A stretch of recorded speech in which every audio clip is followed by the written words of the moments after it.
False Start, a college football podcast for everyone and everyone else. I'm your host, John Buhler, staff writer at Fansided.com. I'm joined today by a man who does more than shoot hoops and turn left. He covers NASCAR. He also might be miffed that a LeBron James still made an All-Star game last year, which is just a bigger farce than Eli Manning being in Hall of Fame contention. Cody Williams, content director, Fansided.com. How the hell are you? I'm lead writer again. I totally messed that up. Oh, dude, it's fine. We all got to adjust to our new roles. You're a lead writer now. I'm apparently a NASCAR expert. Things are just coming up left and right. It's hard to keep up, but I'm doing good, man. How you doing this morning? Pretty good. Valentine's Day weekend is still Valentine's Day. It's President's Day. This should be the day after the Super Bowl, but it's not. And It's I think it's not. it's so dumb. Uh, but yeah, we got done dog sitting some dogs, and one of them treats its house like a potty. And I'm just gonna leave it at that. That was fun, It's as in tough. it wasn't fun. In a very realistic way, it was not fun at all. I mean, it was like going back in time to the times of chamber pots. I mean, it's like in Spirit. He's like, I grew up at a time before the advent of indoor plumbing, so this is changing my life. I mean, it's like, let's be real though. Like, have there ever been moments in your life where like it's cold outside, you're tucked into your warm covers, and like you haven't thought that like maybe the chamber pot like wasn't the worst idea in the world because like you wouldn't have to go that far like all the way to the bathroom to go to the bathroom in the middle of the night. I mean, I don't camp as much as you do, but like, I mean, there have been times where like this will make me warmer, and then this will make me colder. Yeah, exactly. But yeah, we clearly fall started with that. Yes, yeah. We're gonna go to our first and 15 with some Big Ten energy. Ryan Day has said that the QB1 race at Ohio State is wide open between Julian Sayin, Lincoln Kienholz, and I think what's Tavian St. Clair is the third Yeah, quarterback. yeah. Born in 2006, which makes me feel like a dinosaur. That's terrible. I hate everything about that. Just on that premise alone, he's not winning the quarterback battle. I refuse to accept it. But it does bring up an interesting point. I think you and I both think very highly of Ohio State heading into next season, but little by little, it's like it's been like a smooth trickle, like that you need a P bib for from watching the league with the Arizona State podcast for the first time. It's really changing our lives. I don't know if we're better for it, but it's happening. But there's little things that are constantly happening with Ohio State, with the coordinator changes, with them not necessarily getting their first choices, Yeah. lost a lot of talent to the NFL. And I think with this, it's like I understand that he's trying to make it like a competition, so he's not going to hand it to Julian Sand, but Hmm. nobody's played very much. I think Lincoln Kienholz has like 20 career passes. Sand's got like five. Yeah, which We'll, were we'll s- none of which were meaningful, to be clear. no. Like I think Kienholz, he played in the bowl game, if I'm not mistaken, a Yeah. couple years ago, and so like he at least has like some semi-meaningful snaps, not a ton, but like some. But Sayin has none, and then obviously St. Clair's a freshman incoming, so like yeah, the inexperience is the theme for this quarterback room, which brings me to my point of Ryan Day. Like this is smart. You don't want to lock yourself into a quarterback. Like I think it's probably going to be Julian Sayin. I've been talking about it like it's going to be Julian Sayin for a reason. Like I think of the guys who have been in the program for a year, of the guys who at least have that experience in practice, he's the one who has the highest upside. I don't think Holtz has that much upside. Sayin has a tremendous amount of that. So I think he's the leader going into this, but I do think that you're right to have a competition because maybe Sand does live it. Like five stars don't pan out all the time. Malachi Moore went to Boise State and couldn't start. Like this happens all the time. We don't know what they're seeing in practice. So like, yeah, it's the right move by Ryan Day. When you have inexperience, you go and you find the guy who's best. And the other thing is like there is so much turnover with the talent going to the NFL this offseason that maybe the situation looks a little bit different than it did last year. Maybe the offensive line is to take a step back. You look at someone like Tavian St. Clair, who maybe and Julian Sayin, like they're both mobile. So like maybe that takes Kienholz out of the equation if you're gonna have to be on the move a little bit. So like there's a lot of factors going into this that are it's gonna be fascinating to watch. Do you recall where Sand's from? I think he's from California. I think Carlsbad might be it. I'm just That trying to think. sounds super right. I'm checking right now. Julian Sayin, 24/7. Do. Yeah, Carl, you're exactly right. Carlsbad, California. I pulled that out of my I mean, ass that was this beautiful. That was morning. really well done. I mean, I think like Lincoln kind of holds. I think we both know he's from South Dakota, and then I looked Yeah. up Tavian St. Clair. He's from essentially exurb Columbus. So like, Yeah. yeah, born in a 2006. I'm not ready for that, man. Like, It's really tough. Like, I saw a college baseball highlight come across the timeline the other night, and it was CC Sabathia's son cranking homers for Houston. And that hurt my heart like quite a bit because not only is he cranking homers for Houston, he's a junior. So like he's like in his 20s. what's that? Trey Sabathia. I mean, I forget what CC it's. It's like Carlston Chew Sabathia or something. But yeah, then also I think like I saw like LeGarrette Blount Jr. is like about well thought of recruit. I mean, these things happen. Shout out UNC got him an offer. His first offer was from Bill Belichick. Hell yeah. And then obviously Drew Jones is like a prize prospect, I guess, in the Diamondbacks organization. Matt Holliday's got kids playing. Multiple. Yes, they do. You know, these athletes, that's what they do. Their life said they don't have to think and they can afford to have a kid at like 22 years old. They're just doing stuff. And on top of that, we're just getting more washed by the day. I know, man. Like I'm like Ruxin trying to pick up a box and I blow out my hamstrings. I need some PKs. Corn dog, corn dog, corn dog, corn dog. This is terrible, but the episode where Ruxin has a stroke because he's so mad about collusion is one of the funniest things I've ever seen. I was doing the math. I think we're basically the same age as them in that show. It was supposed to be. I mean, it hits different when you are in that age range. Like it really does. Like I watched it the first time when I was like fresh out of college and like it was funny still. Let's be very clear about that. But like some of like their eccentric behaviors that were funny then, I'm like, I get it. Like it's not like that outlandish. No, I mean, it's just being in a relationship. I haven't made a decision for myself, and I'm like Kevin, just like what? Huh? No, I never did. But as I sit here and I think about it, I think that all I know is the guys in the league would have a terrible time drafting these quarterbacks here at Ohio State because like Yeah. they don't know. I think you bring up a good point. The mobility may need to be a factor a little bit because the offensive line may be depleted. But then again, Kyle has been in the program longer than all of them, and he was well thought of. And he's like, I'm not going to transfer. I think it signifies that he thinks he's got a real shot. Yeah. No, absolutely. I mean, you would have to. Like, you've been in the program the longest. And I think you can honestly use Carson Beck almost as an example. Like, there were guys with higher upside when it came time to replace Stetson Bennett, I think, in the program at the time, or at least a perceived higher upside, which is kind of what we have with Julian Sayin and Tavian St. Clair, because we haven't seen them basically at all in any meaningful capacity. And so, like there were guys with more experience in Georgia, and like Carson Beck was like, "No, this is my job. I'm taking this from," and he went out and won the job. And like we've seen it time and time again, like the experienced guy, when you have coaches like Ryan Day, like Kirby Smart, like the CEO, the guys who have come in to be the CEO types or come into their own as CEO types, like they value that experience way more than we do as college football fans. I think at the end of the day, like, well, I guess Day is an offensive minded coach, Yeah. but like when you're at that level and you're competing for national championships, the only thing you care about is ball security. Like, are you not going to embarrass my team? You put somebody out there. I mean, Beck still turned the ball over, but again, lack of relative ability behind a collapsing offensive line, that can be an issue. All it takes is like one piece, and the downgrade from Tate Ratledge to whatever the hell that was not good. But Yeah, correct. I'm sitting here and I'm thinking about it with, you talk about like maybe the 4 star is better than the 5 star. I mean, Beck beat out Brock Vandegrift. Yeah. Jalen Milrow beat out Ty Simpson. Like, Yeah. this isn't that uncommon.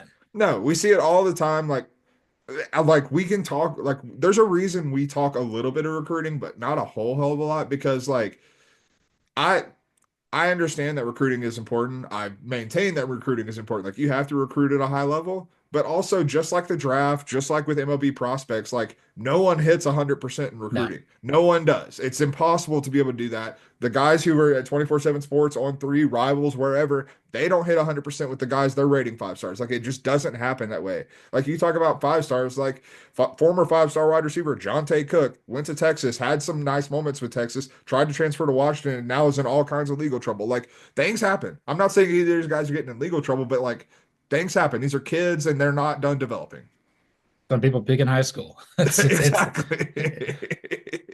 there's a few things that I believe to be true. I believe you cannot win a national championship if you're an offensive guru head coach. You have to evolve into being a CEO type because it's just too complicated. Yeah.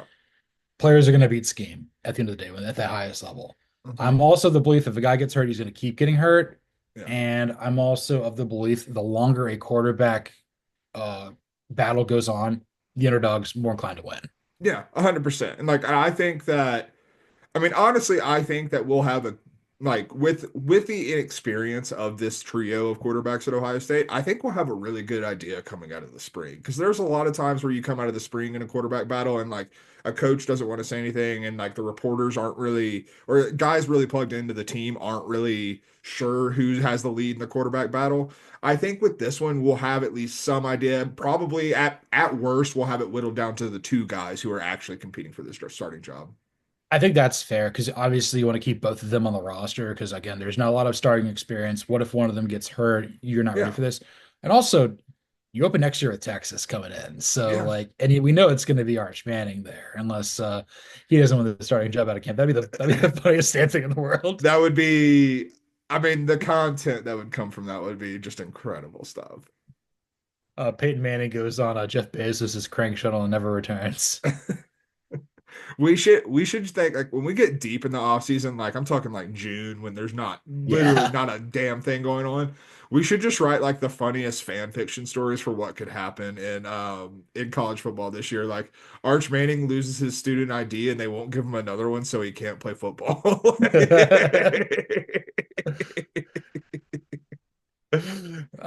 Just I don't know if I can top that right now, but I was going to think of something involving Gus Malzahn in Florida State. They just give him the job.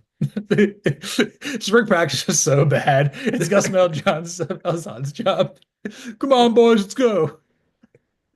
Oh my God, yes, absolutely. I mean, we see people get fired for like scandals and stuff all the time. It's like, no, you were just piss poor. You did something. You did something to embarrass you and your entire family during spring break. We got to make a change, coach. You lost the spring game. We were playing ourselves. Yeah, exactly. We're never gonna get that time back. People got third degree burns in their bodies sitting out there in the Tallahassee sun. As one does. Nah, like Tallahassee, I'm good on you. It'd be like that sometime, but I think we'll say this. We think it's good in Ohio State's situation to keep this as close to the vest as long as possible. We believe it's going to be basically a two-man race between Sayin and Kineholz. We think ultimately Sayin's talent will win out, but the longer it goes on, Kineholz probably has a good shot at it. Yeah, 100%. And it's again, it'll be interesting to watch because, like you said, the more this offseason goes on, and I'm not even saying they're like super serious questions, but the more questions that are seeming to pop up with Ohio State, and it reminds me a little bit of kind of the way we felt about Alabama and Kalen DeBoer at Yeah, last offseason, which obviously there's not a coaching change at the top of it, but there is a coaching change in terms of the coordinators, and we're kind of looking at okay, there's a lot of pieces getting shuffled around here. How's this going to fall out? And like as those questions pile up, we need answers. for sure. Every so often, a Grayson Lambert transfers in and beats out a Bryce Ramsey, and this is false start. That's right. I called that. I think that was a really bad day at the office for Barrett Slee at Bleacher Report back in the day. That's when I found out, oh, you're actually an Auburn guy. You know what you're talking about. You're right. He loves his truck. Yes, he does. And he loves his Braves and he loves his motocross. And I don't know if he loves what Urban Meyer put out there on the Triple Option podcast. Yes, I love the football themed names that aren't as good as ours. But yeah, we're going to move on to our next topic with playoffs. You kidding me? Urban Meyer put out his three favorites to win the playoff, and he had a dark horse. And obviously, we're going to be talking about that topic after this, so we're not going to share what ours are. But Yeah. from what I recall, he had Texas as his favorite. His second choice would have been Ohio State. Third, which is Oregon, which I think is utterly insane. And then his dark horse was Tennessee. Mhm. So, and I think he put the pitch out there for me to write. It's like he's just blinded by the Arch Manning love, bro. I mean, So, what it you got? happens. It happens. No, I think that Urban Meyer, I don't think it's breaking the or reinventing the wheel or breaking news here to say that he's a little bit of a homer. You watch him on Big Mhm. Noon, like he's going to be a homer for Ohio State. It happens every single year. But I also think that Urban Meyer has a big enough ego that he wants to be right. And like even with the inexperience that Arch Manning has himself, I have less questions about Texas's roster than I do Ohio State's going into 2025. And so like I think you have to look at that and be like, I mean, I think he has the like two of the right teams at the top for sure, but like I can 100% justify having Texas there regardless of Arch Manning. But if you also happen to be an Arch Manning believer, then yeah, it's number one with a bullet. Even though like I went Arch during this, and I'm not going to hand it to him, I still think he's better than what we got at Ohio State right now at quarterback. Maybe Sayin, or I know this could be a revelation. Maybe St. Clair's revelation. We don't know. Yeah. But we do know that Steve Sarkisian's still the head coach. AJ Milby is still the quarterback's coach, and Pete Nick Kwiatkowski, which I just say both because I don't know which one it is. There's two. It's like those old like baseball players. His nickname was just Pete because we Oh didn't have yeah. we didn't, like Grover Cleveland Alexander's nickname was Pete. They just didn't care. What's your name? My name's Grover. Okay, Pete, come over here and do that. Still reminds me of the funniest thing ever. Brady Quinn's father, Tyrone Quinn. His nickname is Chopper because he fought Nam. So he calls everybody Chopper. Everybody calls him Chopper. So he doesn't have to learn anyone's name. Oh my God. I That's respect it. As someone who's terrible with names, I respect it entirely. I'm not good at remembering people's names, and I'm even worse at remembering phone numbers. Like Oh God. it, Yeah, no, no. no, like I don't even know the Arizona State podcast phone number. I'm trying to memorize it now. It's really hard. I mean, it's like once you get out of like when you start having to, I think there's a shift that people don't talk about. Like part of it is definitely cell phones. Like you put your number in your cell phone, you don't ever have to worry about it again. The other part of it though is once you go to college and you start getting out of your area code, then you have to learn 10 digits instead of 7, which I think is a big factor that people underrate because I remember in high school, I knew a lot of people's phone number. Like I could recite all my friends' phone numbers if I needed to call them. Nowadays, that is not the case. Wait, Asheville only has one area code. Probably Yeah, makes it's sense. 828. Like It's honestly, it's bigger than Asheville. Like it's like a lot of Western North Carolina is one area code. yeah, Hendersonville, Flat Rock, Mills River. Yeah, I All know. Like, 828, baby. All yeah. I was like 828. looking this up. I'm like, is this part of some Metroplex? And like, I can't like Pigsaw River. That's apparently a community where Yeah, I you're mean, at. look, we're it's strange place I came from. Well, I came from a strange place too in the northwest suburbs of East Cobb, Georgia. So like, yeah, it's 7-7. Well, it's 4-4 in Atlanta, and that became Mhm. really corporate. Then it's 7-7-0.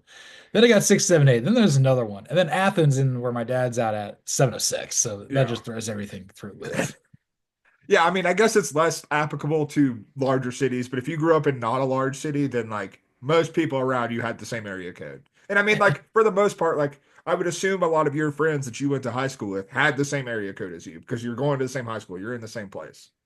Either 7-7-0 or 6-7-8 didn't really help all that much. If they had 4-4, their dad was loaded. That's all I gotta say. But even then, like I struggled with it. I'll be sitting there trying to like copy over numbers. I'm like, oh, like the orange M&M. Like I don't know what I'm doing. Do you remember like I don't even know if this is a thing at this point in time, but like whenever there were like so many different cell phone providers, whenever you had like the US Cellulars of the world and like all those Cricket Mobile, all those different ones, like did you ever identify like which numbers like I'm not gonna give out my full phone number, but like my first 3 digits of my phone number, not the area code, like that was a Verizon number, and everyone in our area like had a Verizon number, and then like if you had a US Cellular number, those first 3 numbers were different. Like, do you remember that being a thing? Maybe a little bit. Like I have Verizon. That's what I Yeah. use and stuff like that. Basically, my parents like we're gonna get John a phone number that he's actually gonna remember because they try to do it. It's like you need to know your dad's, mine, and your home phone number. I still remember that, which we don't have that anymore. And Yeah, I remember my home phone number because you know who among us hasn't had to call it from the school. or prison, either Yeah, either way. way. Same thing. Yeah, I mean, yeah, there's not too much difference. As we driven this thing in the ditch, we were for Valentine's Day. Me and Rosemary, we went out to eat, and then we went and we had like one of our favorite elevated bar restaurants. I think I told you about it. Painted Park there on Yeah. the Beltline, everything in the in Inman Park area. They had Cards Against Humanity. We were playing it versus yourself. Also, the nastiest cards I've ever seen. We had to wash our hands afterwards. These things have been like They've been through it. They've been through it. grocery in the bathroom at a Senior Crabs. Oh God, Jesus. But like we were doing this thing, so we're just playing like whoever could put the funniest thing out there. And at some point we're like we would put down the two cards, it's like same. It's like, you know what? These are the same thing. It's like, a greased telephone pole and having to call your aunt on her birthday. Same. It's the same It's the same thing. thing. But as I get to try to get this thing back on the road, we would drive this in the ditch. We threw it down a ravine, man. We Thelma and Louise this into It's a a canyon. holiday. What do you expect from us? It's President's Day. You gotta be present. That's right. President, yeah. I don't know. We should have probably made a president themed sort of thing, but I guess that's not really yeah. Meh. Okay. This Who is not a cares? political podcast, I can assure you. No, no, not at all. But like as I try to bring this thing back on here, I share the same sentiment with you where it's like Texas just has had a better offseason this far than Ohio State. That's not to say Ohio State can't turn it around, Right. but it's gotten to the point where it's undeniable enough for even Urban Meyer being the biggest Columbus homer ever, just like eating Wendy's, talking about Buckeyes football. Yeah, no, and like you said, we're gonna talk about national championship contenders here in a second, but like if you want to talk about where he was an Ohio State homer, it's the fact that Penn State's not mentioned in this. Like that's obviously Yeah, where the Ohio State homerism really comes in. yeah. And we'll probably talk about that here in a second. But obviously, I think furthermore, let's talk about Oregon and Tennessee because I think we'll probably talk about them as well. Again, I'm not high on Oregon at all. I don't think they got to prove it to me. First off, they never won a national championship. I'm Uh-huh. tired of anointing them. They've got a new quarterback. This is possibly Will Stein's last year as the offensive coordinator. Last year was the year to do it. You didn't get it done. I'm very disappointed. I'm going to ground you for a month like butterscotch. No, I mean, like, I do think that I'm a little bit higher on Oregon than you, but like, I share a lot of the same sentiments. Like, I don't like a lot of these teams, like, I need to see it. Like, with Penn State, I can get there because we just saw them make the semifinals of the college football playoff, put up a fight, had like, it was basically a coin toss at the end of that Notre Dame game who was going on to play Ohio State for the national championship. Like, that's how close Penn State was to the national championship. Oregon wasn't close at all. No, Oregon got their doors blown off in the quarterfinals. That right. was their first game of the college football playoff. So, like, that's hard to erase from my memory, especially with how we've seen some of the big games go, even in the Dan Lanning era. Like, it's very much a I need to see something a little bit more. Maybe Dante Moore is that. I do Yeah. like this is obviously a super talented roster. Things could go the right way for them. I'm not like completely discrediting Oregon, but like you're right. I think like the way you put it, like grounding them, like that is the right way to do it right now because what have they shown us to make us think that they actually can win a national championship? Like they've shown us they're a good football team and a good program. They have not shown us they can get over the hump. Yeah, I mean, in the first 3 years of Dan Lanning, I mean, you've lost to Washington twice. The one year you beat him was a coaching transition. You lost to Oregon State, and that thing completely fell off the rails under Trent Bray. I'm kind of impressed that he got him to 5-7. And the Pac-12, Pac-2 champion Oregon State That's Beavers, right. Shouts to the Bees. building a believer in Beeftown. Yeah, and then first game you lose like 70-0 to Georgia, Yeah. and then I mean, you beat Liberty. Congratulations, and then Yeah. Sick. sick, dude, so cool. But yeah, they got to earn it for me. I think we're both probably like, yeah, that's probably the third best team in the Big Ten. Yeah, 100%. Like until like again, leaving it's freaking February. Like we have a lot of room to be proven wrong, a lot of time for things to change and stuff like that. But as of right now, like I don't see how you could have them higher than third. For sure. And then Tennessee, who I think is the third best team in the SEC again. I think that's an interesting sneaky dark horse because you're hoping that Nico Iamaleava levels up, which he could do. You got Tim Banks back. Maybe you can find your next James Pierce Jr. And my concern with Tennessee is just I think that people are figuring out Josh Heupel in a very against the best coaches. He doesn't measure up, but like Tennessee's going to win like 9 or 10 games and be right there. They could catch fire too. I don't know if they recruit in the level of those other programs, but like they've done enough to be a contention for a national championship. So they absolutely recruit at like that tier two level. So like they're right there. I think that if I'm not mistaken, they check the blue chip ratio. So like they have the talent. I'll save some of my Tennessee's. Jesus, I can't talk. Yeah, I'm not here, but I'll save some of my Tennessee thoughts for the next segment. But I will just say that I think that it sounds like you might be even higher on Tennessee than I am because that like I think Oregon having Oregon third if you're Urban Meyer is incorrect. I think that Tennessee as your preferred dark horse is even more incorrect. I mean, I'm just thinking Georgia might lose in Knoxville next year, but That's fair.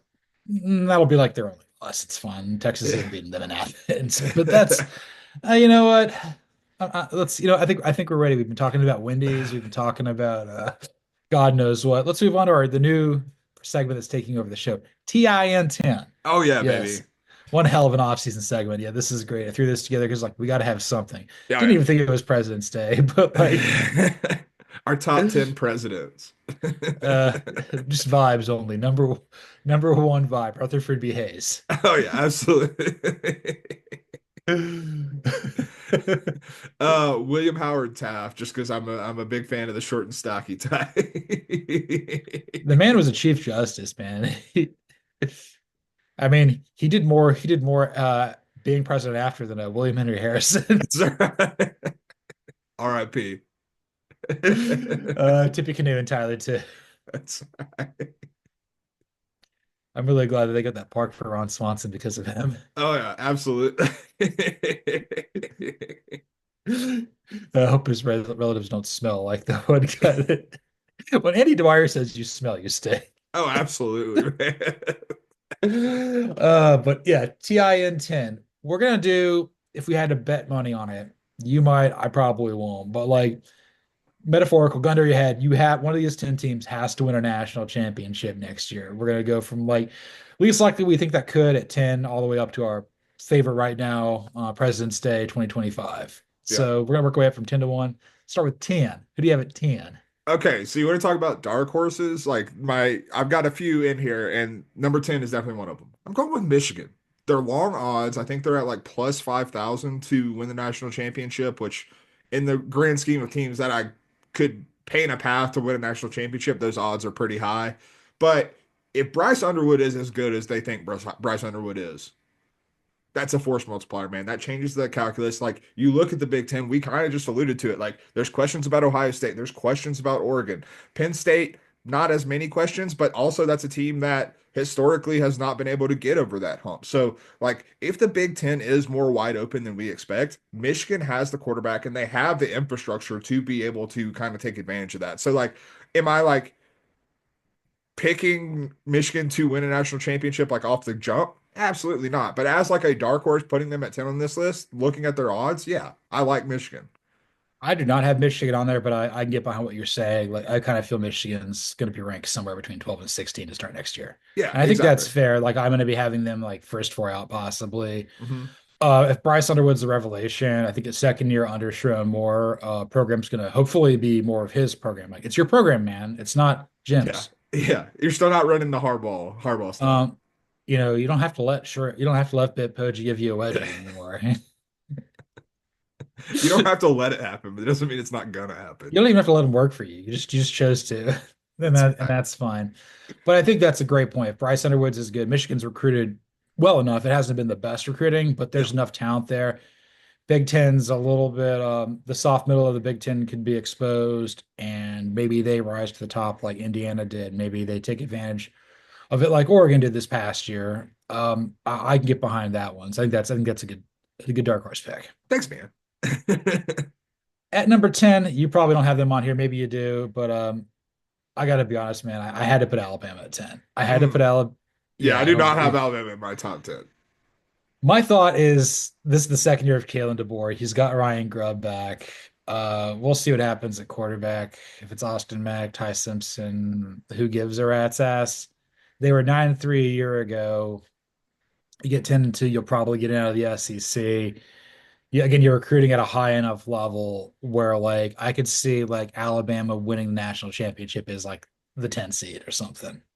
I I have my questions, and it goes back to a conversation we had, I think like a month and a half ago. Kind of just that I'm getting too many Washington vibes, and like I understand Washington was successful under Kalen DeBoer. I just have a really hard time seeing that weathering the SEC. I just really do, and like maybe honestly there's a chance I'm just being cowardly about it, but like it scares the absolute piss out of me. Like I just like I'm scared about what Alabama is going to become.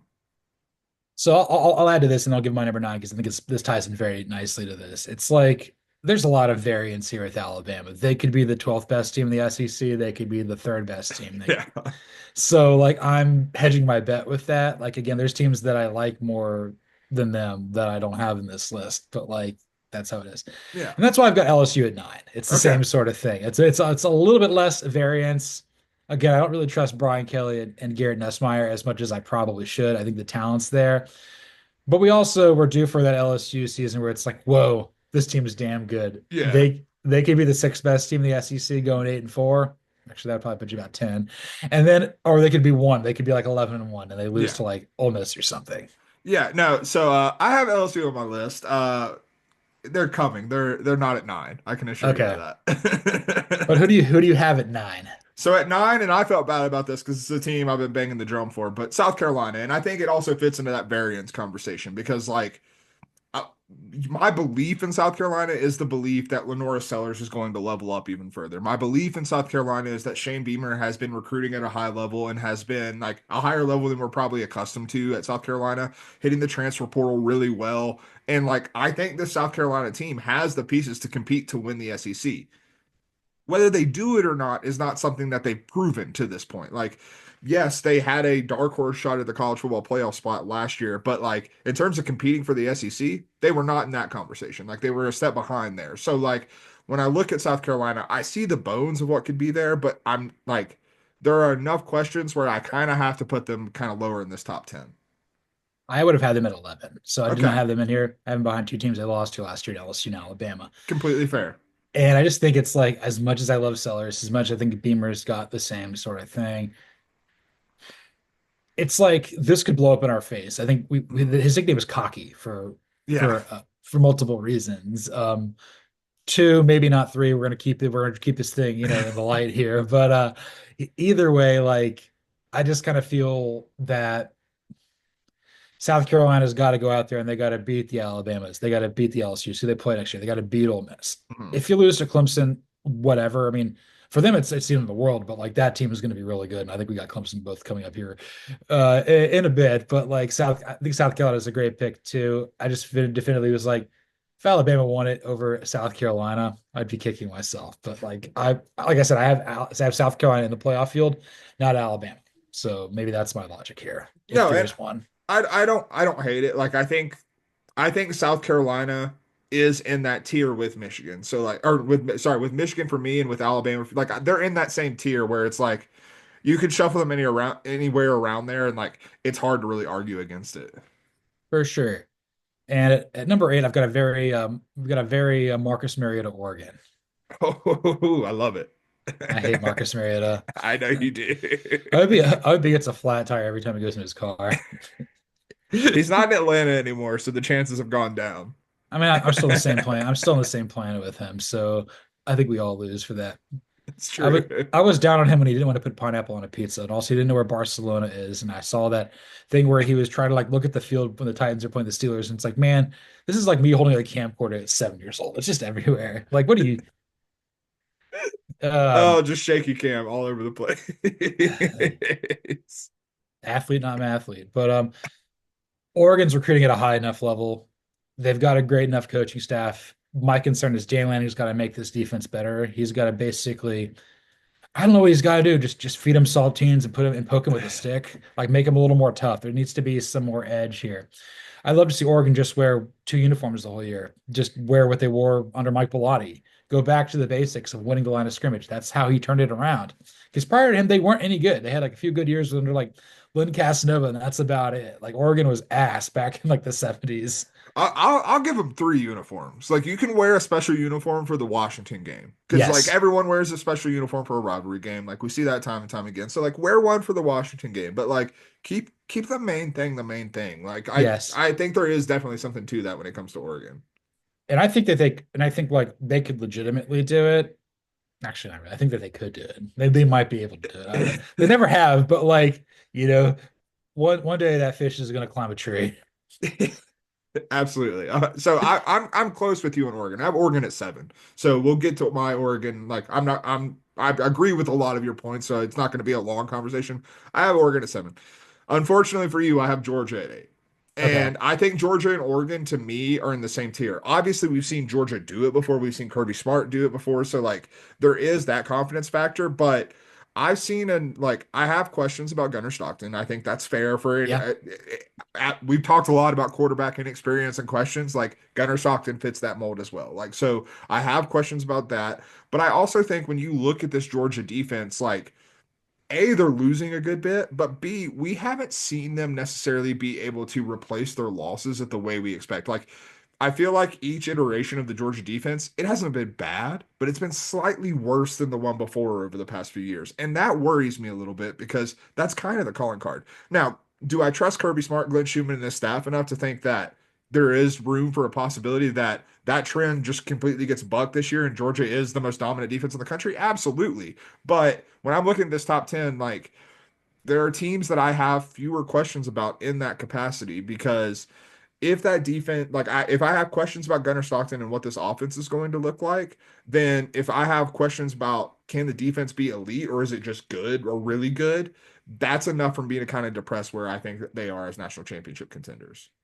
I think that's fair. I've got them coming up in a little bit. I mean, there's not much separating them from Oregon and Yeah, in that group. They're in the same group of about five or six teams in yeah. here. I But have a cluster of three right here with Georgia and Oregon being part of it, and then my number 16, which I'll get to, that I view very similarly. Like in terms of they could absolutely win a national championship, and I wouldn't be flabbergasted by any stretch of the imagination. But like I have enough questions about them that I'm like, okay, I can't quite get you into that top five range. okay, you said you had Oregon at 7. Yeah, I have Oregon at 7. Yeah, any other thoughts you've said No, what? no, I'm just in agreement with you. Like kind of what we were talking about when we were talking about Urban Meyer's like assessment of it. Like there are just enough questions about can this staff can is this program in a position to where it can win a national championship? I don't think it's not a talent team issue. It is a program issue to me, which we like Dan Lanning, but he does still have to prove that. Charity. And I kind of wish he was still in Athens because he was a good defensive coordinator. And Yeah, he Glenn was. Schumann's kind of is just Ben He's there. Roethlisberger. He's there. Yeah. The Ben Roethlisberger you have at home. So that's just sad for everybody involved. But I don't know if this is sad for everybody involved, but at number 7, I've got Tennessee Vols. Okay. Again, this all comes down to they recruited a high level. The schedule is relatively navigable. You do get Georgia at home this year. I think that's a huge help. I think you might have Alabama on the road. I'm not mistaken. You get Arkansas at home. That's going to be a big boost. I don't think you I do think Nico levels up at quarterback. I think that like the receiving core has to be better because it couldn't have been any worse. As long as you got Tim Banks, you're going to win about 9 or 10 games. My concern is like there's just not much margin for error for this team. hmm Nico's got to really make up the difference. I think he can. I think that like the first half of the year it's going to be a little turbulent, and then I think eventually he figures it out. Maybe you win a playoff game. I do have Tennessee making the playoff. And honestly, I have Tennessee beating Georgia in Knoxville next year, but like I don't know if they get to Atlanta. They could. I don't know if they're going to win the SEC. They might. It's just my concerns about Josh Heupel. Like he needs to level up a little bit. It's the same thing with Dan Lanning. So that's why I got Tennessee at 7. So I actually feel very similarly to the way you do, it sounds like, but I don't have Tennessee in my top 10. And not frankly, I probably would have them in my top 12. And the reason is because I do think Tennessee is a good bet to make the playoff. I do think Tennessee is likely to make the playoff. They are at Alabama. They are at Florida in the penultimate game of the regular season or sorry, the schedule's not out. It was just penultimate listed. But anyway, they are at Florida as well in their SEC schedule as well. So I mean, those are two tough games that you have to Yeah. consider. In Georgia, who knows when that game will fall, but like that if it's early in the season, I might favor Georgia in that one just because like I don't know, like you said, we need to see what Nico does to develop early on in the season as it could be tough sledding. My thing with Tennessee is it comes down to the Josh Heupel thing and it comes down to the defense. The defense was great last year, but you have to replace James Pierce Jr. You have to replace Omar Norman Lott. Like you have to replace a good bit on the defensive front. Can Tennessee's defense play at the level it did last year? I'm not sure. Like I think Tim Banks is a good defensive coordinator, but asking it to play at the like last year was the defense that you could have won a national championship with. The offense didn't live up to its billing. So if the offense improves and the defense progresses, then are we just looking at a different version but the same caliber of Tennessee team? Like that's a team that can make the playoff, potentially win a playoff game, but win a national championship, I can't get there. I think that's one of the biggest differences between college football and the NFL. In the NFL, defense is a year-over-year proposition, unless it's in your blood, like it's the Steelers or in the Bears when they're halfway good. Yeah. Like you or Ravens, like there's Yeah. very few franchises that can do that. We're Falcons and Cowboys fans. It's like defense is good one year, defense is not good the next Yeah. year.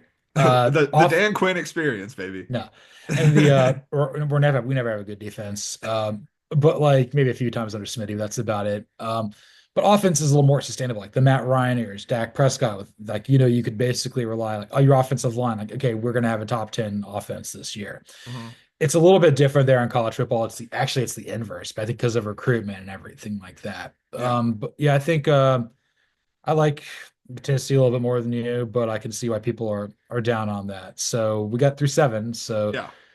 who do you have at six? So at six, with kind of in that same tier as Oregon and Georgia for me, is Notre Dame. And like I think that you have again talking about quarterback questions. Is it CJ Carr? Is it Steve Angeli?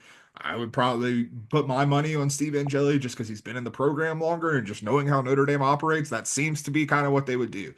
But you're going to lose a little bit on the defense with Riley Mills departing, with Benjamin Morrison departing. Obviously, you didn't finish the year with those guys, and you still made the national championship game, so that's a good sign. But you've lost a good, like the offensive line was going to be a strength because you were returning everybody. Well, I think they've lost at least two, if not three, starters to the transfer portal. So like now that's a question. You have Jeremiah Love, who I like a lot, but with all of these losses and the way things just broke so right for Notre Dame last year, I I have a feeling like I believe in them. I think they're going to be a very good football team once again, but I also have this feeling that it might be slight regression from what we saw last year.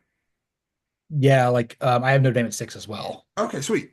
So like I think losing Al Golden Yeah. is a huge loss. And I like Chris Ash as defensive coordinator too. This is his fifth time being it. He knows what he's doing. This is the role he's meant to do. Mhm. But you mentioned like you lose Riley Leonard, you lose Benjamin Morrison, you lose Riley Mills, you lose Xavier Watts. Mhm. You're losing a lot. You got Jeremiah Love. We're pretty high on Steve Angeli. You still have Mike Denbrock as the OC. You still got more importantly, you still got Marcus Freeman on the sidelines. Yeah. This is a team that I think is not going to go 11-1. They're going to go 10-2, but they're going to get in. And it's a weird. I don't know how to explain that just yet. We'll see. Like once we get to August, how it actually shakes out when I do game by game picks. It's the only way to do Right. this. Yeah. But like the luck of the Irish is not necessarily going to be on their side. There's going to be adversity, which I don't think that they've really felt all that much last year. They played with a Outside of tremendous. Northern Illinois. I mean, it was just they just gaslight themselves, and it worked out pretty good. And we're obviously gonna talk about Notre Dame to finish the show here, but like they're really good. But like I just kind of feel that anytime there's a team that kind of like goes so far Mhm. and comes up short, it can be college, pro, whatever it is. Like, come on, TCU, Yeah. the Atlanta The Falcons, 49ers from 49ers, 2023 to 2024.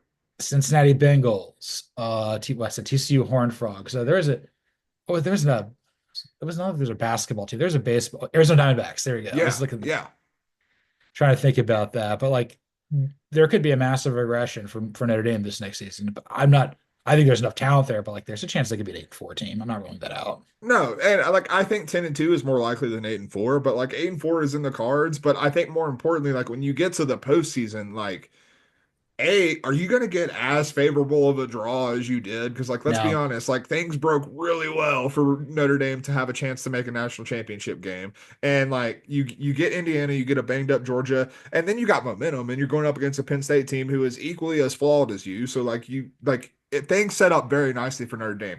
Chances of that happening again, unlikely. The chances of Steve Angeli living up to the way like what Riley Leonard did. Like you have all these like mitigating factors that it just makes it really hard for me to see them going on the same type of run. totally. You want to share your five? You want me to go with my five? I'll go with my five. It's Clemson, Okay. and I think that I could probably have Clemson higher. I have to hot take a little bit, so I have one team ahead that I know you for a fact you do not have ahead of Clemson or any of these other teams that we've already talked about, but. We talked about Clemson. Like I think the ACC is wide open for them to just take it by the horns. Like I think it is absolutely their conference to lose. Like we think SMU is going to be good, but potentially regress in their own right. Miami, I just don't trust, and we don't know what the Carson Beck situation is going to look like coming off of the injury. I just think that, and like Florida State probably not going to contend for the ACC. Like the ACC just kind of sucks, if I'm being honest. And Clemson looks like a really damn good football team. It's like we believe in Cade Klubnik in year 3 under Garrett Riley. Like I think everything is breaking right for Clemson to really take the ACC. And if like they win the ACC, get that bye, like I think they are a talented enough team that they can go on a run. I have Clemson at 4, and I've got Georgia at 5. So I'll Okay. unpack both. So the Georgia stuff is, again, you're recruiting at an elite level. You had an incredibly difficult schedule last year. It's largely the same. I don't think you're playing Clemson again, which I Yeah. think helps. But all the road games are home games. And I think that, like, you're going to draw Texas at home, a team you've kind of largely owned. Hmm. You're going to get Alabama at home. If you don't beat Alabama at home, you're never beating Alabama again. You're going to get Ole Miss at home. Yes, you got to go to Knoxville, and that's going to be challenging. But like, it works out. It's a little more favorable for Georgia. Also, Georgia plays Georgia Tech better in Atlanta, which I think Hmm. is a huge help too. Again, we'll see what happens with Gunnar Stockton or Ryan Puglisi, whoever ends up winning that job. Uh, I could go either way. I think having, coaching continuity for the most part is really good. I don't think they lost anybody of significance this year. Georgia, I have right there is like almost playoff lock. Like they're gonna go about 10-2, maybe 11-1. We'll see what happens. That might be good enough to win the SEC, or it's good enough to be the 10 seed. Yeah. But like they have one of the highest floors in college football. We may see what Agreed. that is this year, but like that's neither here nor there. And at 4, I've got Clemson. Again, very high in Cade Klubnik. He may be my early pick to win the Heisman Trophy. I can go. I don't really care about Garrett Riley or his brother or anybody. Whatever. I just don't care. I just think Dabo's ready, Yeah. and I think the hirings of Tom Allen and Mike Houston for the defensive staff is going to be great. The only player of note you're losing to the draft is Barrett Carter because he's out of eligibility. You won the ACC in a year that it hit the fan for you, Yeah. and I guess Louisville is probably my favorite to win it, not named Clemson. Yeah. But then it's like, does Louisville like? It's like Ole Miss. It's the Ole Miss, the SEC, the ACC. It's like it's never going to quite get there. Yeah, no, that's actually a really interesting comparison, especially because they both use the transfer portal pretty damn heavily. So like I that's actually a really interesting comparison. And it's also like when you get to like if it's Louisville and Clemson in the ACC championship game, like at a certain point, Clemson just got more dudes. Like Yeah, that's just what it and like, I hate to minimize it, but I do it often because it matters. Like at a certain point, you gotta have the dudes. And like Louisville does not have the same level of dudes that Clemson does. no. So who do you have it for? This is where I have the LSU Tigers, my I had a friend. feeling. Look, I'm obviously a big Garrett Nussmeier guy. I think he is the best quarterback right now in the 2026 draft pool. Like I think he is the prototype for what you want. I think that again, LSU's problem last year was not the offense. They had an offense that was capable of winning a national championship. The defense let them down once again. And so I look at what they've done in the transfer portal and in the recruiting trail this offseason. They're going to have like 8 new starters on defense that they brought in from the transfer portal. And like I think that is important. Like, am I sure it's going to make them a great defense? No. Do I think it's going to improve the defense? It has to. Like it absolutely has to. Like I think they needed to change things up in a major way, shake things up. And also like it's a group of transfers that you would have to imagine that Blake Baker signed off on. So it's guys that he thinks will fit what he's trying to do on that side of the ball. We've seen Blake Baker put together a good defense at Missouri. I think with the resources that you're able to get talent with at LSU, that's going to elevate that side of the ball. If you're going to have that offense, which I still maintain is going to be good. There are some questions about the offensive line, but LSU has done a good job of recruiting on the offensive line over the years. So I'm not like terribly concerned about that. When you look at Garrett Nussmeier behind that line, I think the running game is going to be better. I think that the passing game is still going to be quite as good as it has been. If the defense improves, this is a team that can win the SEC, and like go on a run to win a national championship. They've got a very navigable schedule. I mean, the only game. I mean, okay, you're gonna play A&M. You're probably gonna beat them. No, Let's say you split with Alabama and Ole Miss just because it's rivalries. You probably right, lose to South Carolina. You're 10-2. You're right there. right, exactly. I And just, I just see, I just see. I feel like when I look at LSU. and part of it is, rose-colored glasses when it comes to Garrett Nussmeier. I'm fully aware of that. It's the same reason like Garrett Nussmeier is my new Quinn Ewers. Let's be clear about that. Like that's going to happen. I'm not going Yeah, to shut up about the guy. But I do think that beyond that, like there are enough moving pieces that I feel like people are looking at LSU and they're seeing what has happened the past 2 years, where it's been a great offense, but the defense isn't nearly good enough to compete for anything meaningful.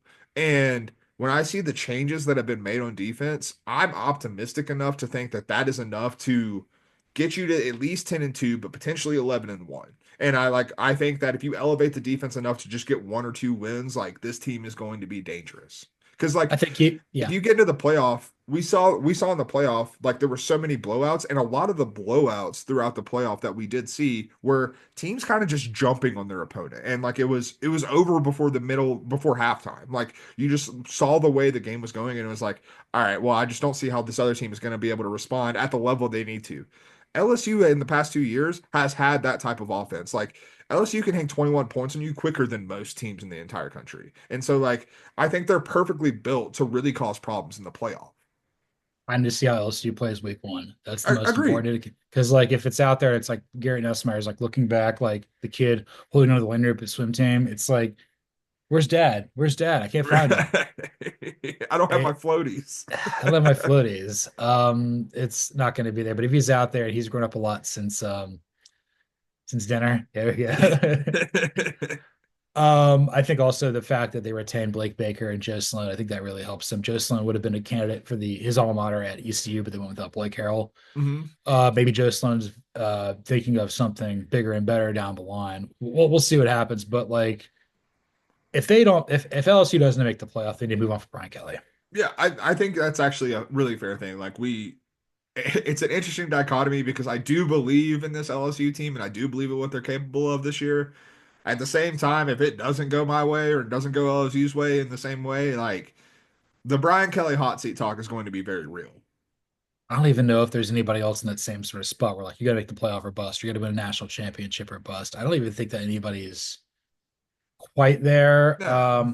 No, there's like people like you got to make a bowl game, like Hugh Freeze or maybe Venables. I mean, I don't know. He's a terrible coach. He's a Yeah. terrible head coach. Yeah, this is probably unrealistic for Oklahoma, but Venables might be make the playoff for your canned, like quite frankly. But that's less likely than LSU. I think it's fair to say. Good luck trying to tell an Oklahoma man he's wrong about something. That's right. So we get to our top three. We have the same three teams. Hmm. Maybe we're leaning the same direction here. So I've got Ohio State at three. I also have Ohio State at 3. And I believe we talked about this enough where it's like just so much upheaval this past offseason. We got to see water find its level. They could repeat. It wouldn't shock me if they did. They're playoff lock. Hmm. But like right now, I just feel better about the two other teams. Exactly the same feelings. Like there are enough questions that like the, I understand this team just won the national championship. It is not the same roster coming back. It's just not like Jeremiah Smith and Caleb Downs are great. I've watched a lot of great wide receivers and a lot of great defensive backs. Like Ohio State's not going to be bad, but like I've watched a lot of great players waste away on teams that weren't as good as they are. Totally, 100%. Now for so we have Penn State or Texas, 1, 2 in some order. So who do you have at two? At 2, I have Penn State. And it really comes down to James Franklin. Like that, when I looked at Texas and Penn State, I jostled around 1 and 2, who's going to be at what spot. I trust Steve Sarkisian more than I do James Franklin. And that's really what it comes down to. I think both of these rosters are complete. I think both of these rosters have a lot of reason to sorry, Penn State's roster is not complete. I need to see them get someone in the transfer portal. And that also is a factor in this. I need to see them get a wide receiver in the transfer portal, or else you're going to run into the same problems you did in 2024, 2025. So, like, I think that, but when you get down to James Franklin versus Steve Sarkisian, like, I think Steve Sarkisian, I just have more inherent trust in him. And I understand his big game record is not anything I'd write home about, but it's also not James Franklin's big game record. And like, I understand that James Franklin won a couple playoff games. I understand that James Franklin played well in the Notre Dame game. I just, when it comes down to the nuts and bolts of, okay, I have to trust this team to win at least 3 games, possibly 4 games against the best teams in the country. I've seen Steve Sarkisian win more of those games than I have James Franklin. I've got the other way, but like it's not by much. Yeah, I mean, like it is splitting hairs. The reason I've got Penn State over Texas at one and Texas at two is I think there's two reasons. Yes, you're totally valid on having more faith in Steve Sarkisian than James Franklin. I think that's totally merited. Yeah. I think there's three things that tip the ball in the favor for Penn State for me. Number one, I think I mean beyond Franklin, I think he's got a better staff Yeah. than Sarkisian. I think Colt Necky and Jim Knowles, it's pretty hard to top. Yeah. That's really good. I think we've seen I'm not the biggest Drew Aller fan, but I think there's a chance where like he's going to be a little bit steadier than Arch. Arch maybe just be like, oh, I'm just going to run. Like you had a 40-yard completion and you try to run it on 3rd and 11 and got tackled at the for a 2-yard gain and we got to punt the ball now. Right. But I think the single biggest thing is, and this is exactly why I'm going to die on this hill until I'm dead. The SEC is better than the Big Ten because at the end of the day, Texas, even though like I think that it's going to be them or Georgia pretty much winning the SEC, there's there's teams in the SEC that I think can get you Hmm. from like could Arkansas get them? I wouldn't rule that out. That's a huge rivalry game for both schools. They hate each other. Could A&M get them? That's possible. I don't have them beating Ohio State to start. Maybe they do. It's like that game is going to be wild. I have no idea. I I can't wait to can't pick wait, that. bro. I mean, like, what a treat we're getting in week one. Like, And then that's good stuff. and then you got to go to Athens this year. Yeah, good luck with that. Yeah. But the Big Penn State's like, yeah, they're going to lose to Ohio State. That's just what they do. That's it's like clockwork. Death, taxes, and Penn State losing to Ohio State. Yeah. But the rest of the schedule, it's just like you're going to be playing a lot of Maryland's. Yeah. Yeah. Shouts to Maryland. Yeah, Good way to build up the resume. turtle up, I guess. That's what Taco McCarthy is good for. Making his homemade deodorant and some easy wins. He was good for Uh, other things. The uh, MacGyver of some certain activities. yes, I'm not going to sit at dinner and listen to you sup. Are you kidding me? So I guess to kind of move on, is there any team that you don't think either of us mentioned that you think it's interesting that we didn't even include? Not really, honestly. Yeah, Like I think like we kind of touched on all of the teams that I think are in that mix. Like the fact that you had Alabama in your top 10, like they're obviously in the mix. The fact that you had Tennessee in your top 10, like they're obviously in the mix. Like I don't really, maybe Illinois would be the close one, but I don't think Illinois can win a national championship. I think Illinois can make the playoff. I don't think Illinois can win a national championship. I think Florida's in the same sort of box Yeah. too. Yeah, Florida, I also looked at in that capacity. Like I just looked at them and I was like, I think that you can make the playoff. I don't think you can win a national championship. I think there's a lot of teams in that bucket, but like yeah. I think that most of the teams we mentioned, like there is way more of a path to winning a natty. That includes the upper quartile of the Big 12, which you didn't even mention once. And No, like, not at all. no, like, I know we both think that Arizona State and Iowa State are going to be really good. And Yeah, absolutely. Like I enjoy Big 12 football. I don't think a Big 12 team is winning a national championship. I just don't. no, I don't. But what I think is going to happen before that happens? You're going to answer a question for me. Yeah, let's do some Duhas or Oh, Duhas. baby, I love a good question. Like Antonio Morales did a deep dive with USC athletic director Jennifer Cohen. Very interesting. Hopefully, it landed a little bit better than Duke Tobin's one with the Cincinnati Choir with Kelsey Conway. That thing got dicey. I mean, you let Duke Tobin talk, it's gonna get dicey. I mean, and I don't think Jen Cohen necessarily buried Lincoln Riley like Duke Tobin did Jermaine Burton, but it was very interesting trying to read between the lines here. So Cody, Duhast or Duhast or Duhast, not Duhast, Ducast. Ducast, Bob Duke Costas. asked. Duhast or Duhast, is Jennifer Cohen's working relationship with Lincoln Riley as strong as she says it is? Oh, it's two S's, brother. Yeah. Like, there's no way, like, I just can't. I think Jen Cohen, I have a lot of respect for her because I think that she understands what the expectations are at USC. Like better than a lot of ADs do at their current programs. Like they have their own versions of success. I think she understands USC's version of success and understands what that's supposed to be. To me, most of her comments about Lincoln Riley indicated pressure. And Yeah. that's all I could come away with is that this was a very professional, very honestly, I think potentially successful way to try to motivate Lincoln Riley to be like, hey man, the time is now. Like we're not waiting around for another 2 years of mediocrity. Like we're not like we're the USC Trojans. We don't wait around for mediocrity. Like mediocrity gets you fired, and I don't care what your name is. And that's what a lot of this sounded like. maybe we're reading too much into it because we do have our perception of Lincoln Riley and what he's done at USC, but like it's hard for me to see how you wouldn't like a lot of the answers in terms of like their relationship were cookie cutter. And not in like a negative way where like she's not telling us anything, but they weren't detailed about like why the relationship is so good or why she believes in Lincoln Riley. It made it sound like, hey, I believe in Lincoln Riley because if he doesn't, he's going to lose his damn job. Yes, pressure is the perfect way to encapsulate this. I'm gonna go do Haas two S's as well. It's like every she would go on there and speak in like 6 sentence blurbs. It's like the expectation is to win. Da da da da da da da da da. He needs to win. And Yeah. it was like bookending it with like he needs to win. And Yep. so she was the AD at Washington for a very long time. And she's the one who saw the success under Chris Peterson, the failures under Jimmy Lake, and the success under Kalen DeBoer.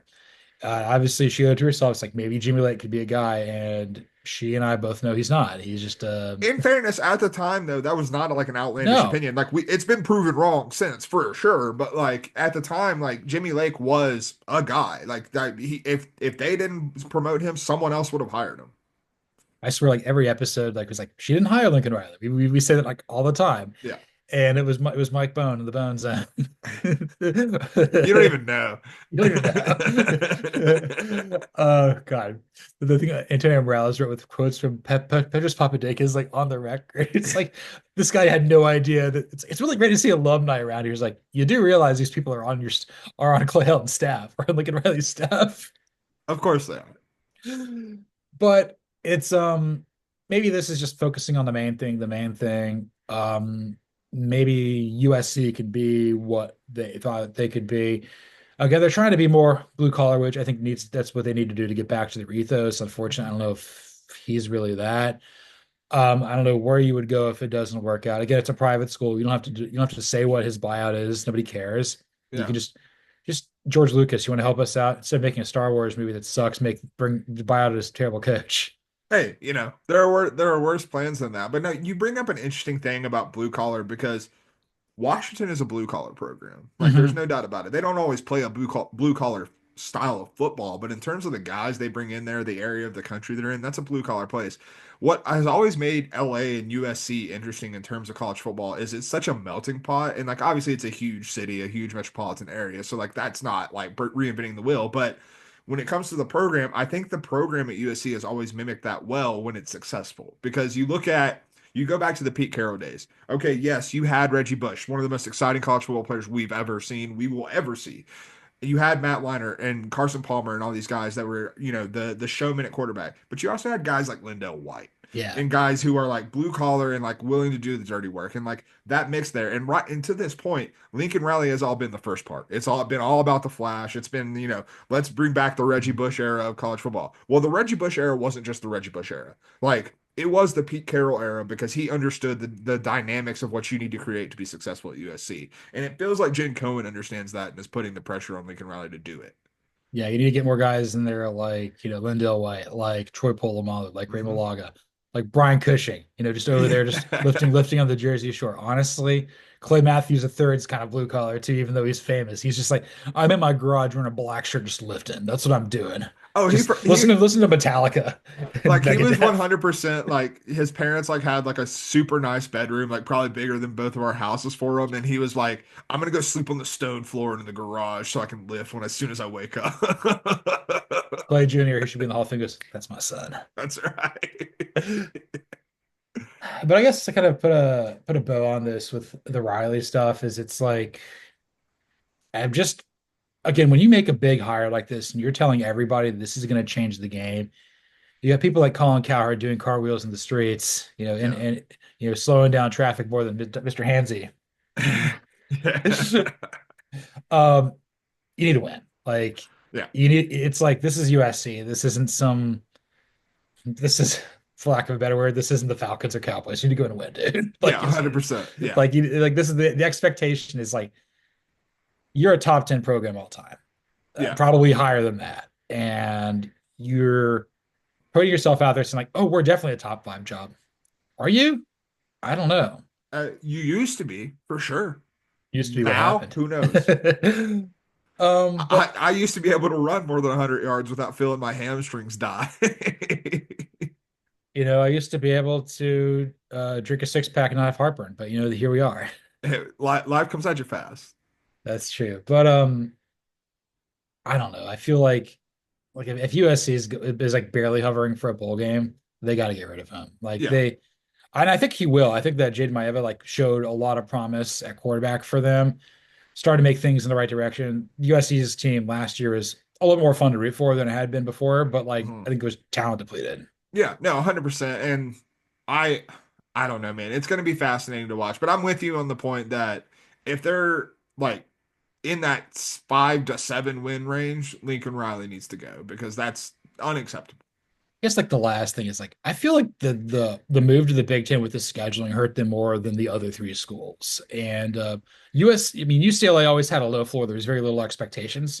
They went 5-7. They nearly went to a bowl. Hmm. I think I've always thought in time UCLA will have success because they'll just be West Coast Wisconsin. Yeah, no, 100%. Like it goes back to the blue collar mentality that you're talking about. USC does not have any of that. And like, you know what a blue collar guy does if he has to? Like he hops on a plane, flies coach across the country and goes and does his job. Like if that's what he needs to do, like if you're going to go work on another oil rig or whatever the hell you're doing, like you're going to do that. I don't think Lincoln Riley has ever like considered like he's flying first class. There's no question about it.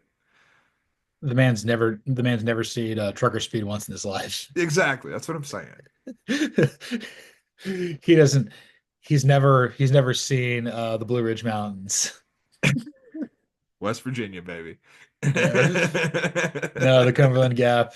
No, he just thinks Cumberland's a mall. Yeah, tough, tough. Um, I don't think that they fire him. I think that they win about 7 or 8 games. I think they make strides next year, but like it does seem very much so that like the relationship, it's not as good as what we saw with Scott Strickland and Billy Napier, which I noticed very early on last year. I'm like, this is gonna work. And it may be in the same sort of vein with like Mitch Barnhart and Mark Stoops, where it's like, okay, I got the crazy person, John Calipari, out of my building. Let's move on. Yeah. I mean, honestly, I think one of the interesting things is I think Lincoln Riley and Brent Venables are actually in a very similar position right Yeah, now. And obviously, with the Oklahoma Lincoln Riley connection, that makes it even more fascinating there. 100%. But instead of trying to get a dude off a team, bro, let's put a dude on a team, bro. We're gonna do this. Try to make a little better time today. Pick some heavy hitting topics on a President's Day. Also, we're completely cooked. That's fine. Oh, yeah, 100%. So we're gonna do offense and defense. Let's start with defense with Michigan cornerback Will Johnson. So we're each gonna basically pick like 3 or 4 teams that this guy could play for, and we'll try to find the right team. So you go first. If you could put Will Johnson on a team, who would you put him on?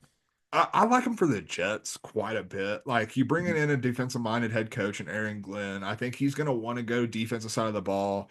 You are picking high in I believe they're the sixth pick, if I'm not mistaken, but there's a good chance you lose DJ Reed in free agency, who was really good for you last year. You saw Sauce Gardner take like a step back last year as well. So I think cornerback is a need with a defensive minded head coach. And I think he's someone who could come in and you pair him with Sauce Gardner. That's a really nice secondary that Aaron Glenn could work with there.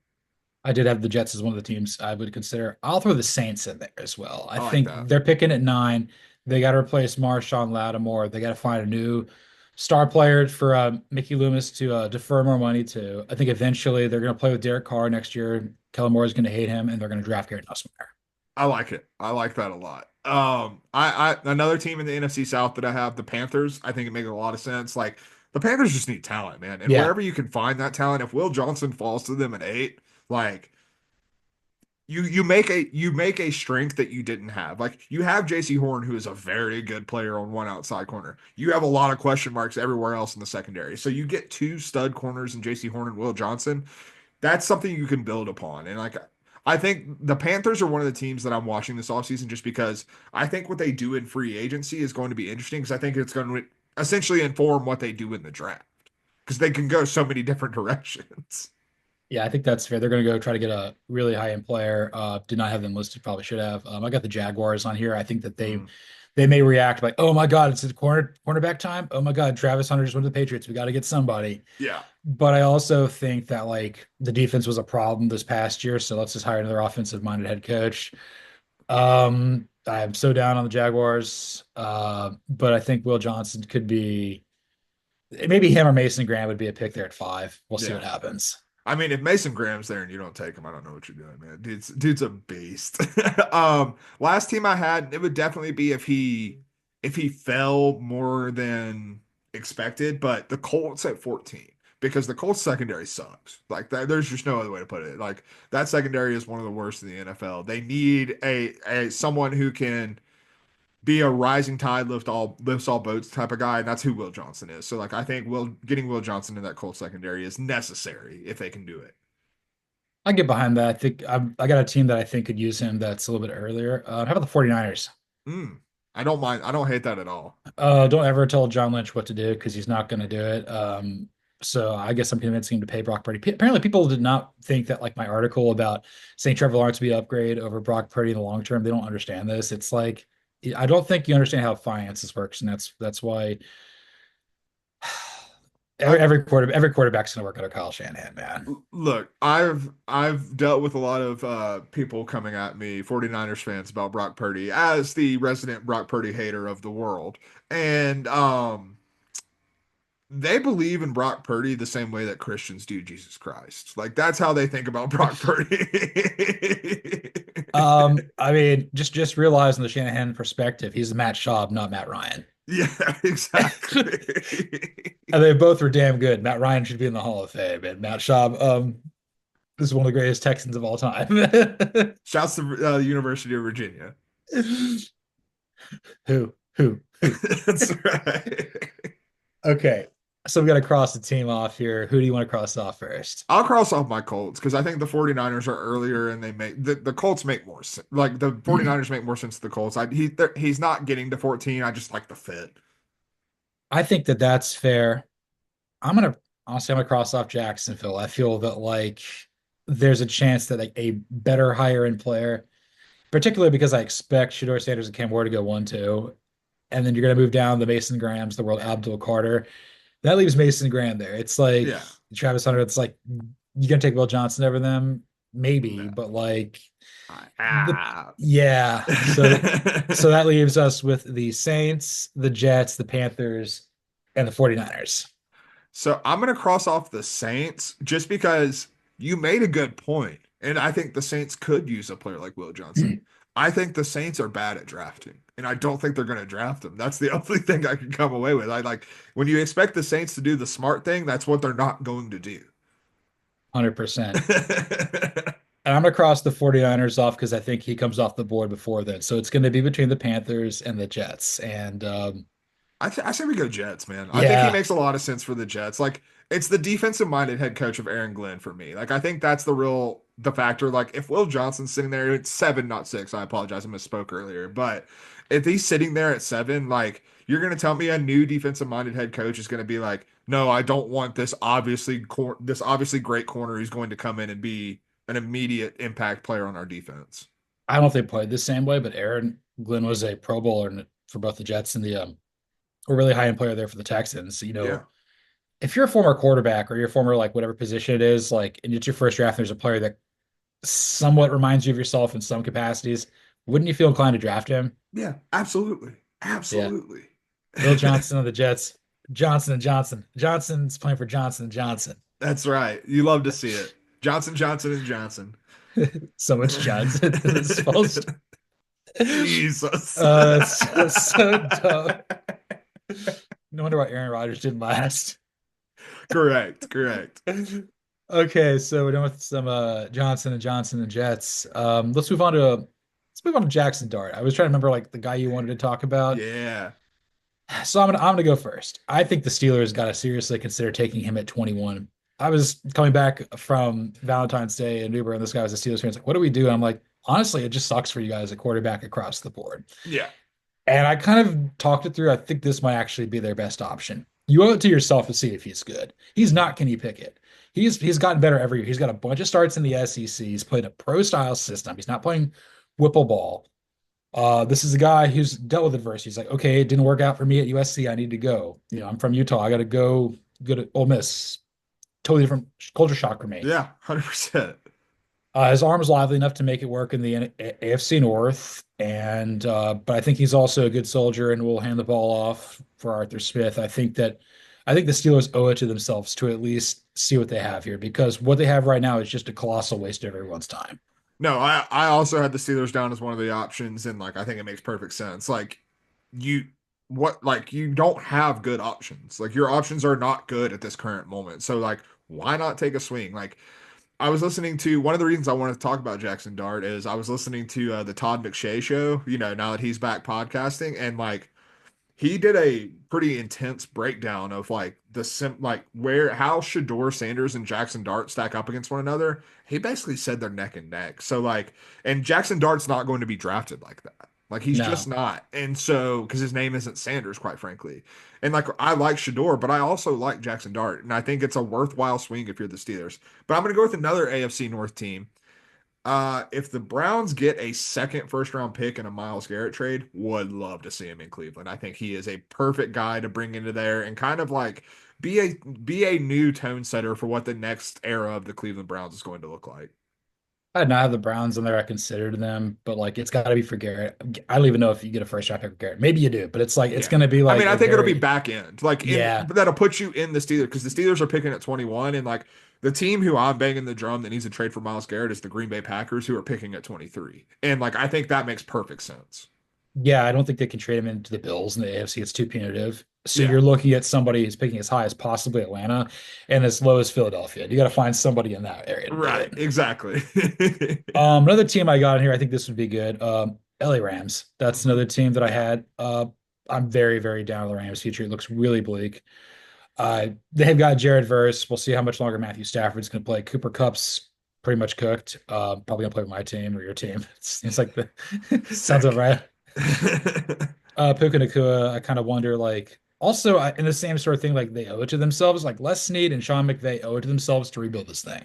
hmm No, they absolutely. The Rams were another really good one that I had circled, and I'm with you. Like I think that Jackson Dart is not perfect, but I think if you're the Steelers or the Browns, like you can start him year one. But I do think like getting a year behind Matthew Stafford, if they do choose to keep him or if they move on, like I do think that the Rams are a really good landing spot for him. That could be a soft landing spot, more importantly.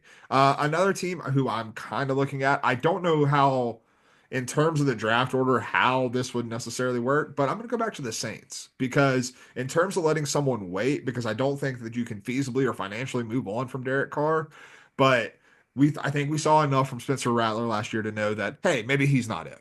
And like I think bringing someone like in like Jackson Dart, you hire an offensive minded head coach, you bring someone like Kellen Moore in to work with Jackson Dart. I think that could really benefit him and the Saints in the long run. And I think that's totally fair. I've always kind of thought the Saints, they could look to trade up, Yeah, but I think they could think they I think if Dart does well at the combine, maybe you take him at 9, maybe you move yeah. back. But I don't know, the last I couldn't really find like a good like third one, so I guess I'm gonna go with give me the Raiders. That's what I'm going with I Raiders. like it. I mean, it's obvious quarterback need. I mean, like I had the Jets and Giants on there. I didn't feel as good about that, so I'm gonna go with the Raiders as well. I think it's like they saw what happened by not getting a quarterback. They really wanted Penix, which is why Atlanta took him because it's like they knew that the Raiders were all about him. So let's go. Still draftable with Brock Bowers and got fired after 1 year.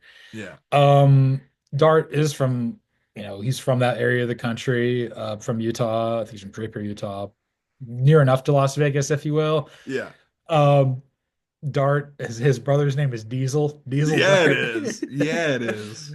There's a USC connection there with Pete Carroll. I There's also a Lane Kiffin connection to the Raiders, but that's neither here nor there. But I don't know. I feel like I've been looking for like the long lost son of Ken Stabler. It might be him. I thought it was Minshew. It's not. Yeah, no, no, no. It's definitely Jackson Dart with the the full face paint basically when he does the eye black. I'm gonna throw the Giants out there just because the Giants are picking third, and there's like, do I think this is the way the draft is gonna go? No, but there is a world where the Titans pick Cam Ward at 1 and the Browns pick Shador Sanders at 2. Like that's a world that we could potentially be living in where the Giants are blocked out at 3. But if you're sitting there at 3 and you're like, okay, well, the top two quarterbacks are gone. Hey, Atlanta, what would you give us to trade up for Abdul Carter? Like, you call those teams in that like mid of the first round and trade back, and then you take Jackson Dart in that spot. That makes a lot of sense for the Giants. I could see, I could see it. God, I want that to happen. So, Sorry, I didn't mean to uh, write the fanfic for you, but it's it's fine. So, we gotta cross somebody off. Is there anybody you want to cross off first? we can cross off the Giants because I Yeah, really don't see that happening, but it would be fun. he doesn't necessarily fit the IBM type for them. See Nah, there, his Jackson. Like like we're gonna change the spelling of your name. Your name's not gonna be Jackson Dart. It's gonna be Jackson Daniel. no, they would shorten it to Jax. He'd be Jax, Jax Dart. Can't wait to see that stuff being traded on Nasdaq and Jackson. You could pay Jack's salary. That's right. If I had to cross one off, I would probably go with I'd probably go with the Browns. I kind of feel like Yeah, they're I don't know if they need a quarterback, but I feel like they got to go journeyman and get out of the Deshaun Watson mess. yeah. I feel like they need like a little bit more space, and this kind of like throws another wrench in the fire. I think he'd play really well for Kevin Stefanski, but like I don't know if the timing's right. No, I think that's completely fair. My next team I'll cross off would be the Rams. I think it Yeah. makes sense for the Rams. I also think that Les Snead does whatever the hell he wants. And I don't think drafting a quarterback is what Les Snead wants to do, quite No. frankly. So we've got no. We got the Raiders, the Steelers, and the Saints. Let's cross I off the th Saints next, I think. Yeah, I think I think that's I that's think the that's move. fair because we're thinking like Nuss and the Saints. That's my personal Yeah. hell, but like that'd be good. That's my personal hell. Let's be straight here, man. It's the Steelers. It is. It's 100% the Steelers. Because it's like, what's your other option? You get Cousins. You try with Rodgers. You've been to pay way too much for Darnold. Yeah. Like, honestly, just suck and get rid of Tomlin. That's your problem. I also have this theory. Every NFL team is held back by one of three people in the organization: their head coach, their general manager, or their quarterback. Every single one you can pick it and like that's who it is. Like the Eagles, it's Sirianni. Yeah, 100%. You guys, it's the owner. Well, slash general manager, so it still fits your corollary. Um, we don't have a lot going our direction, so you can basically pick all three. I don't think it's Penix, but it's probably general manager, head coach, owner, quarterback. You basically pick one of the four. And that's Infrastructure. yeah. Infrastructure. Ar- Arthur Blank. Okay, that's fine. There we go. That's Excuse me. Yes, yes. excuse me. Yeah. So congratulations, Will Johnson. You are going to be playing for the Jets and Jackson Dart. Get ready to sling some towels there. You're gonna be looking like the long lost son of Brett Michaels there with some poison with some Steelers. Slanging pierogies, baby. Let's go. Well, nothing but a good time. That's right. And speaking of nothing but a good time, let's move on to our last topic here with some good bowl. Yes, sir. Al Golden from the top rope, just pile driving Desmond Howard into the turf. So I think this was for winning like the Broyles The Awards. Broyles. Yeah, it was Okay, his Broyles acceptance speech. I was trying to figure this out. So he's basically saying, yeah, Desmond Howard picked against us 6 times last year, and we won 14 games. I mean, just like it's incredible that Desmond Howard's just getting dunked on relentlessly by a dude who's not even on Notre Dame staff anymore. Is like preparing for an offseason with the Cincinnati Bengals. And Al Golden is like, you know what, Desmond, you pissed me off just enough that I'm gonna take like literally like Al Golden's probably not gonna say anything as a representative of Notre Dame ever again. And like his last words are like, and Desmond Howard, F you, brother. In what should have been a 300-word post, I think I put like 800 words in there. I had some Yeah, thoughts. 100%. So I think we picked against Notre Dame 4 times. We picked against them every Yeah, time in the playoff. I think everybody did that for the most yeah. part. And I don't think I think we picked I think I picked them to beat Texas A&M to start, maybe. Oh God, that was so long ago. I think one of us did, and I think it was probably more likely to be you because I feel like I probably am in the Desmond Howard camp of this, so picking against Notre Dame every opportunity because I don't believe in Notre Dame, I don't trust Notre Dame, so like I'm probably right there with Des, and if Al Golden knew who I was, then I'd be in trouble too. The point I'm getting at is like Getting through a bit of a coughing fit here. I almost made it through the whole show. Never get the flu starters. Never get the flu. But Don't do it. like I could see people picking against Notre Dame 4 times, Yeah. maybe five. But like if once you get to like six, you're like, okay, I'm picking USC to beat them, or I'm picking Army or Navy, Yeah. or I'm picking Louisville. I'm like at that point, like you're just you're just a hater. No, like, and we can definitively say that we did not pick Notre Dame or pick against Notre Dame in the Army Navy games. At least, No. like, we both looked at both of those games and we're like, yeah, this is going to be a bad time for these service academies. Like, they're going to have a really Yeah. bad day at the office, and they did. It was not fun for either of them. But I think there's also other things at bay. Well, first off, Desmond Howard's Michigan alum, and they share a rivalry with Notre Dame historically. Yeah, 100%. Wouldn't shock me if it came down to Michigan or Notre Dame for Desmond Howard coming out of high school. Yeah, I mean, there's a lot of kids where that's the choice that you're ending up with. Like, they're two high academic institutions with great football traditions. So like there's a reason there's a rivalry there, and there's a reason why a lot of kids consider both. And I'll never forget this. Remember that one time Desmond Howard's preseason pick to make the playoff? It was something like UCLA, Baylor, Texas A&M. I think that was like a year ago. Like I think that was before the 2023 season. Like it wasn't that long ago.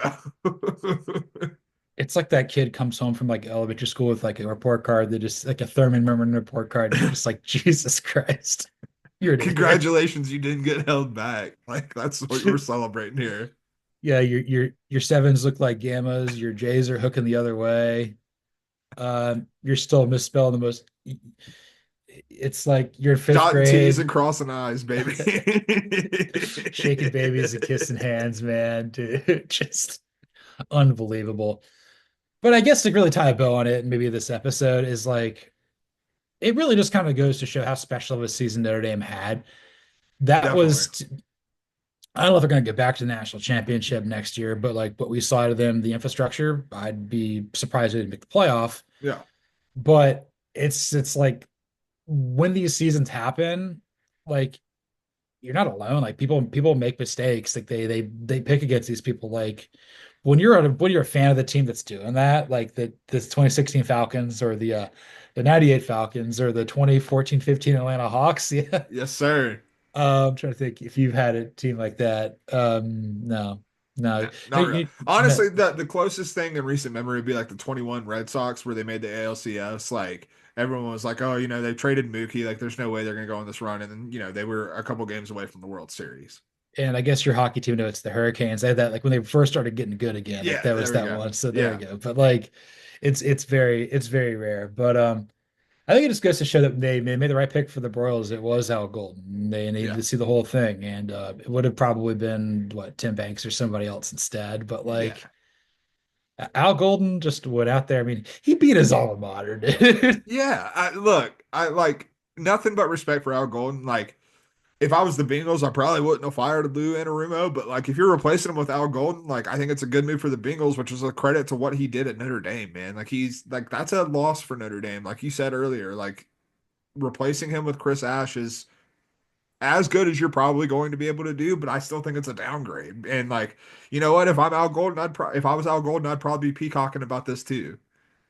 I just want to say, like, before we finish the show here, it's like I love that he went out on top, just like just punching down. It's Oh, great. I love 100%. love it, dude. Look, don't win with class. That's the lesson. If I could give college football coaches and players any lesson in the world, don't win with class. You're a winner. What are they going to say? Like, oh, we're going to take away your win? No, they're not. You won. Go out a winner. And in the words of the league, suck it. Suck Yes. This was episode 151 of False Start. You can follow me, John Buhler, on Twitter or the X at Buhler118. You can follow Cody Williams at the Sizzle 20. I almost stopped there. I don't know why. You can follow the show at CFP False Start. Like, rate, listen, subscribe, review on Apple, Spotify, YouTube, anywhere there's podcasts. There's a 5-star review in the glove spot, you know. It's a little chilly this morning. I know, I had to warm up, man. I know. Um, my mom like hates like I had like a pullover that did that. She's like, take your thumb out of the hole. Hey, And I'm I'm at like, home. If I go out in public, maybe I'll, pull it back up like this. But when I'm at home and we're just sitting here podcasting, we're thumbing it, baby. I appreciate that. Well, I guess to my mom later today, and we're not gonna be like, I I don't have tricks to do that anymore. Uh, be sure to tell Jelly Bean I said hey. I will, and we're gonna have the tacos. That's what we're having. God, yes. Mm.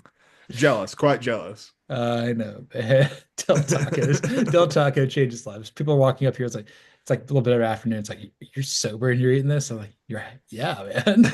You're sober and you're not? I don't plan on being sober at this table any longer, and this is false start.